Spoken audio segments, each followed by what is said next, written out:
Alors salut, aujourd'hui je vais te faire une vidéo où j'ai un peu changé le décor, tu vois. Regarde, là je suis vraiment dans un décor vraiment différent de la chambre d'habitude. Voilà, magnifique.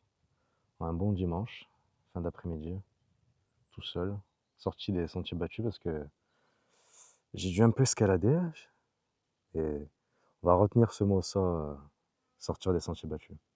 Alors du coup aujourd'hui je vais te faire une vidéo parce que je voulais te parler un peu de l'axe du cerveau dans la blessure d'abandon. Tout ce qui est neurotransmetteur et quel impact justement ton cerveau a avec cette blessure. En fait, ce qu'il faut comprendre, c'est que premièrement, la blessure d'abandon, c'est pas juste une pensée ou un état, c'est vraiment, enfin si c'est un état, mais il faut comprendre que c'est un état à part entière. C'est un état total dans lequel ton cerveau se trouve. En fait, ton cerveau, ce qu'il faut comprendre, c'est que c'est l'axe HPA qui, qui rentre qui rentre en jeu. C'est l'axe hypothalamo-hypophyso-surrénalien. En gros, tout ce qui est ton système d'émotion. En fait, ton cerveau, il faut comprendre que dans une situation de stress, dans une situation où le corps humain se sent abandonné, il va créer du cortisol, l'hormone de la peur. Il va en sécréter. Et par principe naturel, ton cerveau, pour contrer cela, pour contrer cette vague de cortisol, va créer de l'ocytocine, va en créer pour se calmer justement. Sauf que là, la différence c'est que dans notre cas, le gars, on va l'appeler Thomas. En fait, Thomas, lorsqu'il reçoit une décharge de cortisol, parce que il est en état, ce qu'il faut comprendre, c'est parce que quand tu es une personne qui a été abandonnée, ton système nerveux, ton système justement de peur, ton système de vision est surréactif. Il est hypersensible. Le moindre La moindre chose que ton cerveau analysera et déduira comme un signe d'un potentiel futur abandon, il va surréagir. Là, ensuite, il aura une décharge de cortisol, il va te verser une décharge de cortisol. Et là, justement, ce qui différencie les personnes qui n'ont pas cette blessure de ceux qui l'ont, on va prendre justement du coup l'exemple de Thomas, et ben, le cerveau, pour contrer ça, va déverser une charge, déverser une source d'ocytocine, voilà, l'hormone de la régulation, l'hormone du calme. Voilà, ce sera pour se calmer, pour contrer cette décharge de cortisol. Sauf que cette capacité que le cerveau a de sécréter de l'ocytocine, c'est quelque chose qui s'apprend. Oui, c'est quelque chose qui s'apprend par mimétisme. Pas ce n'est pas quelque chose qui s'apprend de manière naturelle, ni tout seul comme ça, au hasard, le cerveau en est capable. Non, le cerveau apprend de par ses pairs, et en gros de par son parent de sexe opposé, le parent qui lui sert de complément, parce que quand tu as une blessure d'abandon, c'est avec ton parent du sexe opposé que tu l'as vécu. Si tu es un homme, c'est avec ta mère. Si tu es une femme, c'est avec ton père. Du coup, c'est ton parent justement de sexe opposé qui te l'apprend. Et on l'apprend par mimétisme. Lorsqu'on est enfant, c'est notre parent qui nous l'apprend. Sauf que dans notre cas, Thomas, lui, n'a pas pu l'apprendre. Soit il n'a pas pu l'apprendre, soit son apprentissage est incomplet. Voilà. Du coup, il est défectueux. Du coup, Thomas, malheureusement, ne peut pas sécréter correctement Thomas n'a pas cette faculté de se, de se gérer tout seul, de gérer ce pic de cortisol qui lui, qui lui a été déversé par son cerveau. Du coup, vu que Thomas n'est pas capable de se réguler soi-même, malheureusement, n'est pas capable d'avoir ce propre système autonome.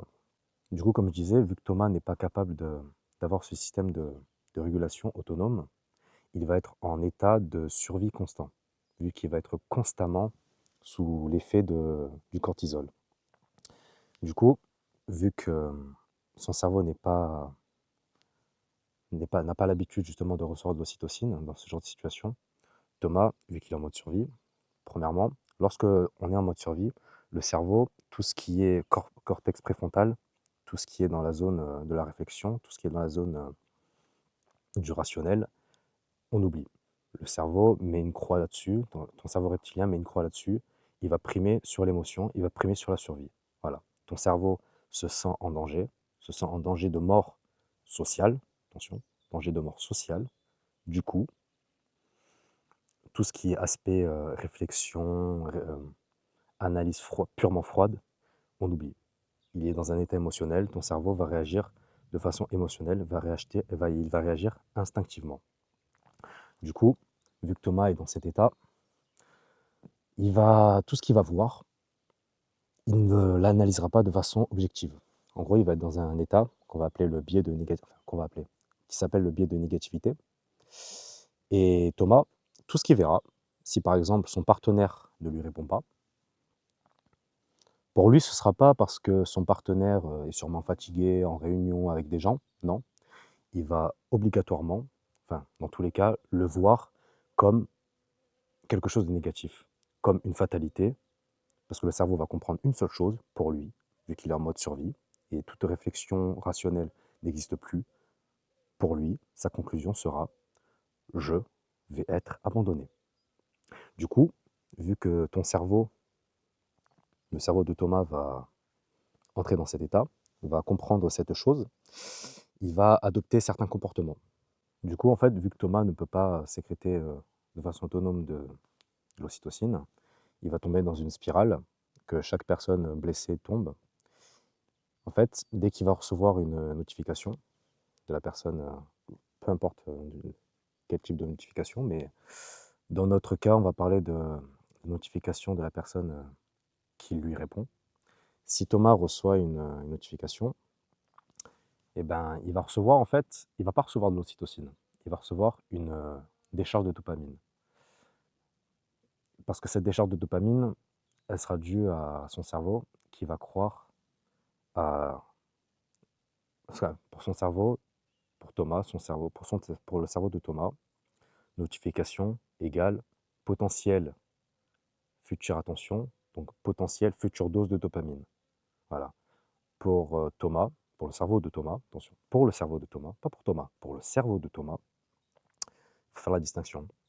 Pour le cerveau de Thomas, la notification égale future dose, voilà, future dose de dopamine. Sauf que le problème, c'est que la dopamine, c'est pas de l'ocytocine. La dopamine n'a pas le même effet que l'ocytocine. Et la dopamine, c'est une molécule à court terme. Voilà, elle suffit pour motiver, elle suffit pour se lever d'un coup, faire le commencement, le premier pas, mais ce n'est pas quelque chose, ce n'est pas un état, ce n'est pas une molécule, un neurotransmetteur qui sert au long terme. Voilà. La dopamine, à chaque fois, elle s'estompe. Au bout d'un moment, c'est pour ça qu'à chaque fois que on commence quelque chose, voilà, on a l'euphorie du moment, on est juste rempli de dopamine. On a l'euphorie du moment, sauf que vu que la dopamine, c'est à court terme, c'est quelque chose de court terme, elle s'estompe. Et dès qu'elle s'estompe, eh ben, on est confronté à la vraie difficulté du truc. Et c'est pour ça que beaucoup de personnes abandonnent au début de leur projet, comme chaque début d'année, comme chaque chose, chaque début de projet. Voilà. On a l'euphorie du moment due à la dopamine. Et du coup, Thomas, vu quand il reçoit sa notification, il a un shot de dopamine. Et du coup, son cerveau, vu que ce shot de dopamine le calme, il va prendre ça justement comme la source, comme son remède. C'est mon remède. Ce shot de dopamine est mon remède. Du coup, et qu'est-ce qui est à l'origine de ce calme à court terme que j'ai ressenti? Parce que enfin, pour son cerveau, court terme, lui, ça n'existe pas. Il a ressenti du calme, de la sérénité, ça l'a calmé un moment. Du coup, pour lui, c'est la clé. Voilà. Du coup, qu'est-ce qu'il va comprendre? Cette chose m'a calmé. Qu'est-ce que c'est que cette chose? C'est l'attention de la personne. Du coup, il va inconsciemment faire le lien pour me calmer, pour que je me sente bien intérieurement, pour que je me sente en paix avec moi-même. Eh ben, il faut que je reçoive de l'attention extérieure. Il faut que je reçoive de l'attention de mon partenaire. Du coup, eh ben, je vais tout faire pour en recevoir. Sauf que vu que Thomas est encore dans un état de survie, enfin, faut pas oublier que vu que je vais rester sur la dopamine, lorsque l'effet de la dopamine va s'estomper, ben, qu'est-ce que Thomas va ressentir par principe, par logique? Eh ben, le plaisir, le calme va redescendre et la peur, justement, son état de survie, va remonter. Son cortisol remonte et vu qu'il remonte, eh ben, Thomas intensifie ses comportements. Il intensifie son besoin d'attention, il intensifie sa présence auprès de son partenaire, il intensifie ses, ses demandes de, d'attention. Soit il intensifie les demandes, donc il veut un débit plus élevé, soit il veut le même nombre, mais de façon. Il veut le même nombre d'attention, mais de façon plus forte, tout simplement parce que Thomas, c'est dans le cerveau, ça fonctionne comme pour tout, c'est comme pour toutes les addictions. C'est pas une addiction, c'est pas une maladie, mais ça fonctionne comme. C'est que ça fonctionne comme une addiction. Les récepteurs, euh, les récepteurs dopaminergiques dans ton cerveau s'habituent.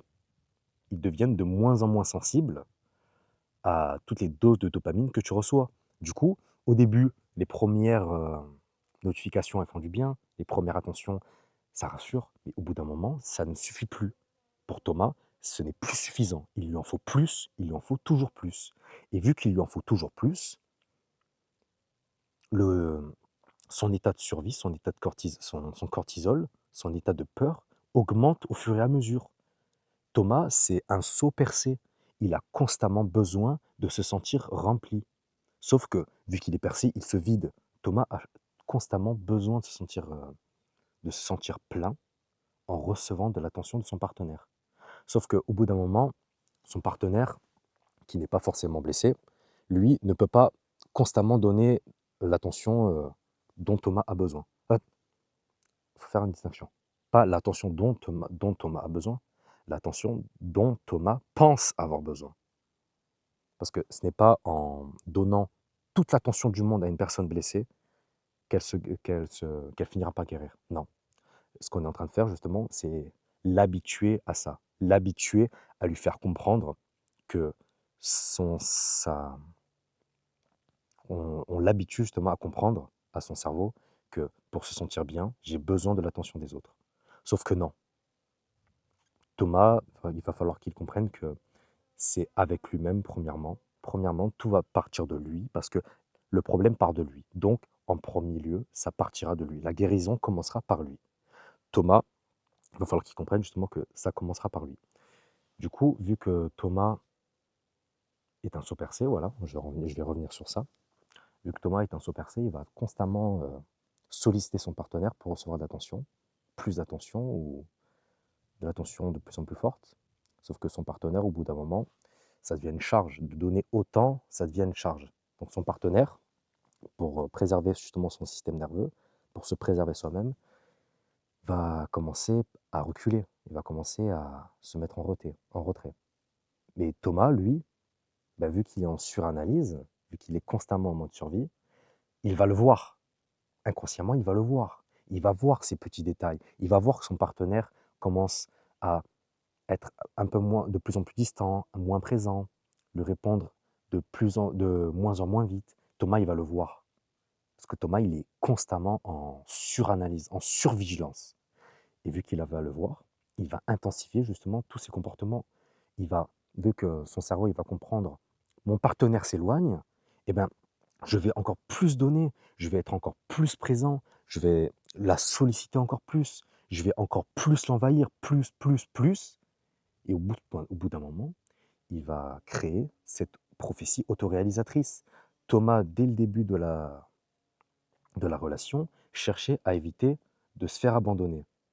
Sauf que malheureusement, cette blessure, comme chaque blessure, a un comportement, fait porter un masque à son hôte qui provoque de nouveau, pour chaque relation que cette personne vit, provoquera de nouveau cette blessure.